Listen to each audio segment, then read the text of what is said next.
കൊച്ചിയിൽ യുവതിയെ കഴുത്തറുത്തു കൊല്ലാൻ ശ്രമം. ഗുരുതരമായി പരിക്കേറ്റ നീനുവിനെ സ്വകാര്യ ആശുപത്രിയിൽ പ്രവേശിപ്പിച്ചു.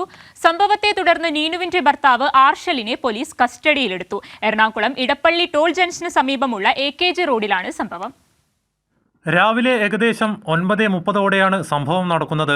രാവിലെ ജോലിക്ക് പോകുകയായിരുന്ന നീനുവിനെ വഴിയിൽ തടഞ്ഞു ഭർത്താവ് ആർഷൽ കത്തികൊണ്ട് കഴുത്തിൽ കുത്തുകയായിരുന്നു. കുത്തേറ്റ നീനു സമീപമുള്ള കടയിലേക്ക് ഓടിച്ചെന്ന് നാട്ടുകാരെ വിവരമറിയിക്കുകയായിരുന്നു. സംഭവത്തെക്കുറിച്ച് കടയിലുണ്ടായിരുന്ന മനാഫ് പറയുന്നത് ഇങ്ങനെ: കരച്ചിലായിട്ട് പുറത്തേക്ക് വന്നപ്പോഴത്തേക്കും ബ്ലഡുമായിട്ട് ഇങ്ങനെ നിൽക്കുന്നു.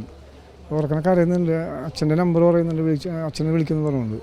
അപ്പോൾ നമ്മൾ പെട്ടെന്ന് നമ്പർ നോട്ട് ചെയ്യാനൊന്നും ഇതിൽ തോന്നിയില്ല. വേറെ ഒരു വണ്ടി നോക്കി എൻ്റെ ഇടയിൽ അത് പയ്യന് വീണവിടെ പിന്നെ അവിടെ എഴുന്നേറ്റ് അപ്പോഴത്തെ വണ്ടിയിൽ കയറ്റി കിണറിലേക്ക് കൊണ്ടുപോയി. കുടുംബ വഴക്കാണ് അക്രമത്തിലേക്ക് നയിച്ചതെന്നാണ് പ്രാഥമിക നിഗമനം. പ്രതി സ്ഥിരമായി നീനുവിന്റെ വീട്ടിൽ ചെന്ന് വഴക്കുണ്ടാക്കാറുണ്ടെന്ന് നഗരസഭാ കൗൺസിലർ മനോജ് പറഞ്ഞു.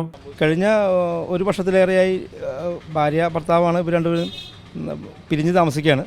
പെൺകുട്ടിയുടെ വീട്ടിൽ തറവാട്ടിലാണ് താമസിക്കുന്നത്.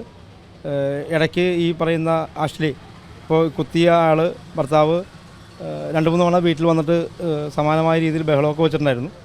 അത് അങ്ങനെ കഴിഞ്ഞു പോയി. പക്ഷേ ഇതുപോലത്തെ ഒരു അറ്റംപ്റ്റിലേക്ക് വരുമെന്ന് സംബന്ധിച്ച് ധാരണ വീട്ടുകാർക്ക് ഉണ്ടായിരുന്നെന്നാണ് ചോദിച്ചപ്പോൾ പെൺകുട്ടി അച്ഛൻ നമ്മൾ പറഞ്ഞത്.